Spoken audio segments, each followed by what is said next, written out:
And crossing now to SABC News International Editor Sophie Mokoena.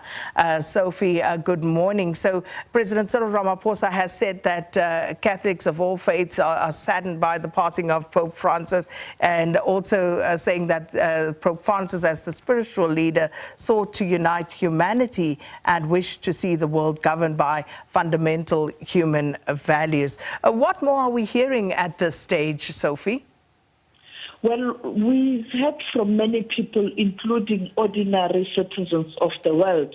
The message is similar in terms of paying tribute to the Pope based on what he lived for, and also issues that he cherished most. One of those was a commitment to support the most vulnerable and the marginalized.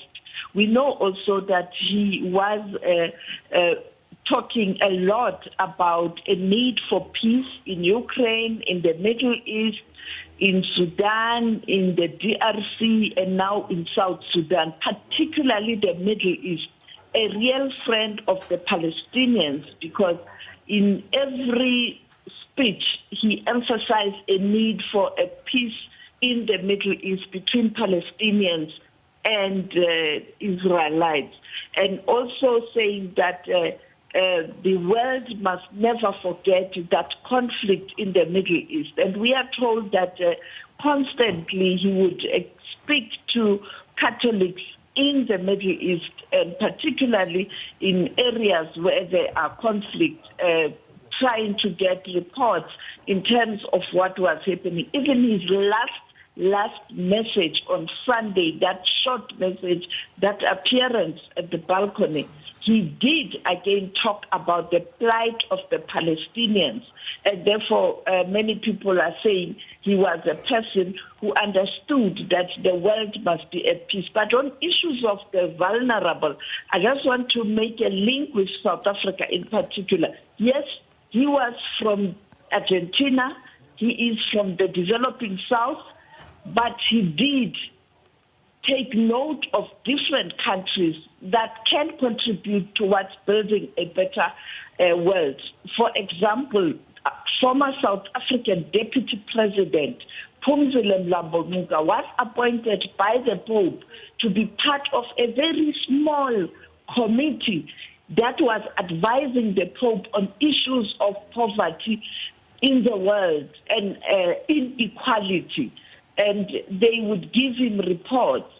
And also, before he was admitted to a hospital in February this year, and he stayed much longer in hospital, he had organized a special summit conference, or you can say a meeting of prominent people around the world to come and discuss the issue of tax. Just take a note. Tax at that time.